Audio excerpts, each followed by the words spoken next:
What is going on, mighty comic book tribe?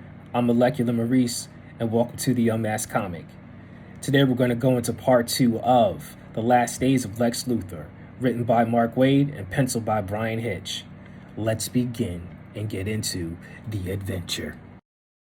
Lex, all the lies of those people, they mean nothing to you. Superman, you have microscopic vision, don't you? Look into me. Really look at me and see what's going on. Lex had me look deep into his cardiovascular system, his cellular structure. And then I noticed he wasn't lying. Lex was dying. I have a cellular decay, and it's quite rapid, even to the point where it's making me age even more rapidly. Damn it all. What happened, Lex? Really, what happened to you? Answer me. Huh? Answer me! What do you mean, answer you? You just saw it, Dick. I'm trying to explain it to you. What do you think? Experimenting with your weakness, kryptonite. I seen a gift that came from a meteor shower, one of the biggest pieces of kryptonite I've ever seen before. And I had to look at it, examine it, see the way it was formed. I wanted to get it synthesized, but it carried a lot of radiation. And then one day out of nowhere, it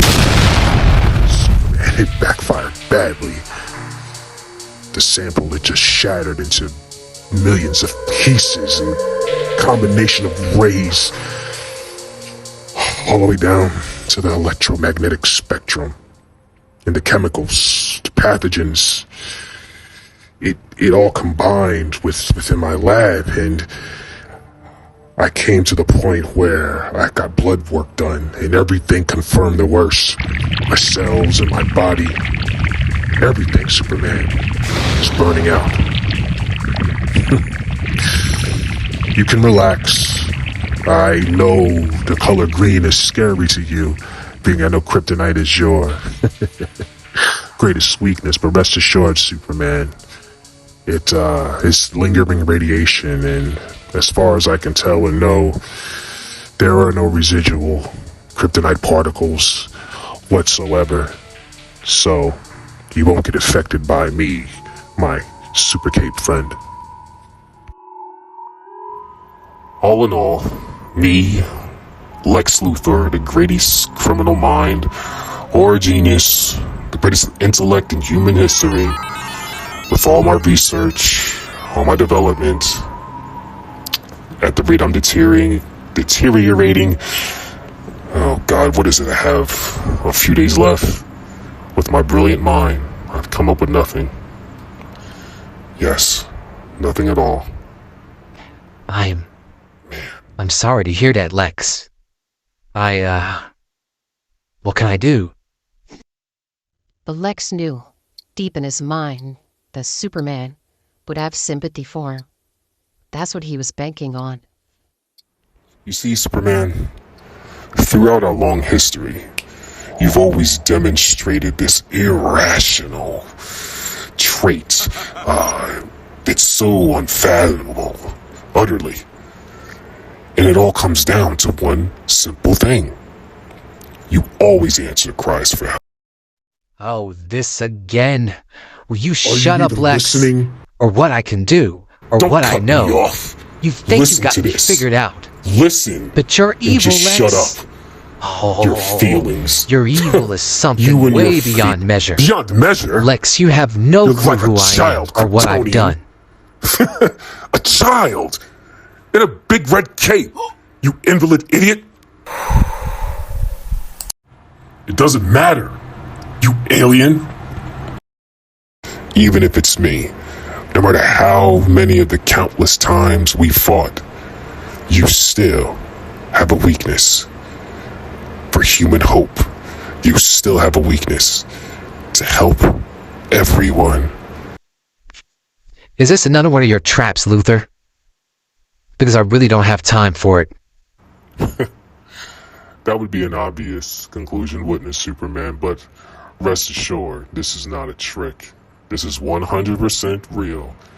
And now me, Lex Luthor, I humble myself to the mighty Superman, because there is no one else that I know that can help cure me. Because at the end of the day, I cannot picture a world without the intellect of Lex Luthor, might I add. All right, you arrogant swine. Just be quiet. I need to think. But I didn't really need to think. I was throwing Lex a red herring, so I could listen in.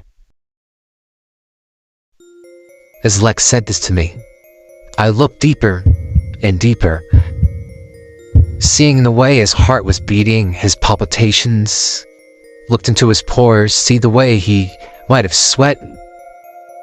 But in all my years of knowing this and being able to identify if people were lying to me, it great Caesar's ghost behooved me that Lex really was telling the truth.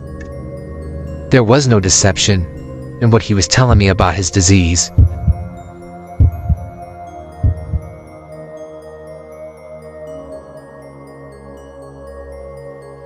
Okay, you bald-headed scoundrel.